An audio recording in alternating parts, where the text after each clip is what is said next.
জিজ্ঞেস করবে না কি কারণ।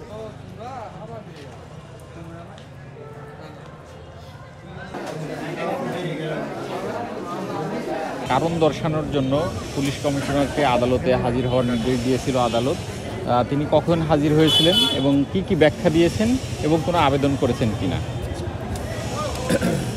বিজ্ঞ আদালত থেকে একটা সম্মানিত পুলিশ কমিশনার মহোদয়কে শোকজ করা হয়েছিল, যেহেতু একটা মার্ডার কেসের সাথে একটা আসামি পুলিশ কাস্টডিতে ছিলেন। এটা মিডিয়াতে কীভাবে প্রচার হলো এটা কারণ ব্যাখ্যা করার জন্য, এবং কোর্টের আদেশ ছিল যে আপনি সশরীরে হাজির হয়ে কোর্টকে একটা জবাব দেন আদালতকে।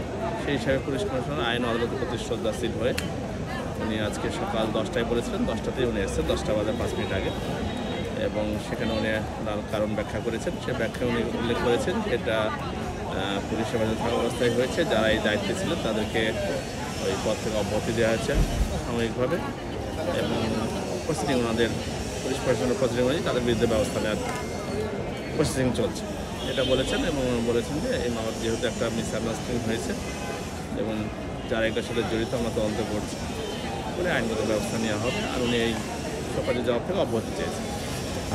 আরেকটা হচ্ছে যে উনি কাঠগড়ায় উঠেছিলেন কিনা? হ্যাঁ, উনি কাঠগড়ায় এসেছেন। পরবর্তী পদক্ষেপে আমি রাষ্ট্রপক্ষ থেকে বলেছি যেহেতু উনি সরকারের জবাব দিয়েছেন, এটা সাধারণত সরকারের জবাব দিলে মামলা থেকে অব্যাহতি দিয়ে দেয়।